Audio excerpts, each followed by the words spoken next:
Pour ne rien manquer, abonnez-vous maintenant. 7h22 sur Sud Radio. Tout compte fait, Eric Revel. Bonjour Eric. Benjamin, bonjour à tous. Ça y est, les industriels de l'agroalimentaire acceptent l'idée de renégocier les prix à la baisse. C'est plutôt un bon point ça pour Bruno Le Maire. Oui, voilà, vous parliez de bonnes nouvelles tout à l'heure, bon voilà une autre, mais petit retour quand même, on a une inflation de 15 à 16% sur les produits alimentaires en ce moment.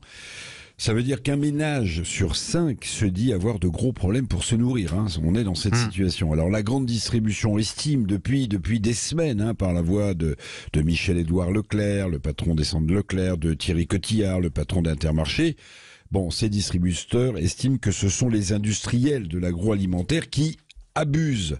Et cela, on le sait, vous l'avez vu tout à l'heure, alors que le prix des matières premières baisse. Les industriels, eux, continueraient d'en profiter.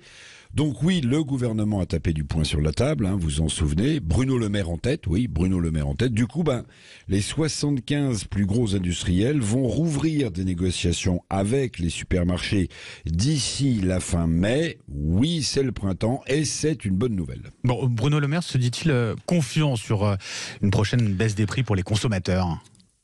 Alors vous allez voir, la formule elle est intéressante. Bruno Le Maire, il estime que ces négociations doivent permettre, je cite, d'accélérer la baisse des prix pour les consommateurs. Accélérer la baisse, c'est pas encore parler tout à fait de baisse qui va intervenir, c'est une accélération. Puisque pour l'instant, on a quand même un niveau d'inflation non négligeable. Alors le ministre des Finances avait brandi aussi l'arme, peut-être ça qui a fait bouger les industriels, l'arme fiscale, la taxation des marges indues des industriels de l'agroalimentaire. Si ces derniers continuaient à faire la sourde oreille, là ils ont entendu. Pointer du doigt quand même, on peut les citer, parmi ces industriels de l'agroalimentaire, les Coca-Cola, les Nestlé, les Danone, les L'Oréal, des multinationales qui évidemment, contrairement aux PME qui produisent, ces multinationales, elles ont la puissance et la surface mondiale pour tirer profit des situations de crise, tellement la multitude des produits qu'elles proposent, ces multinationales, couvre évidemment une grande partie de notre consommation, Benjamin. C'est bien de promettre une baisse des prix de l'alimentation, Eric. Tout le monde l'attend, forcément avec impatience. Oui. Mais quand aura-t-elle lieu ?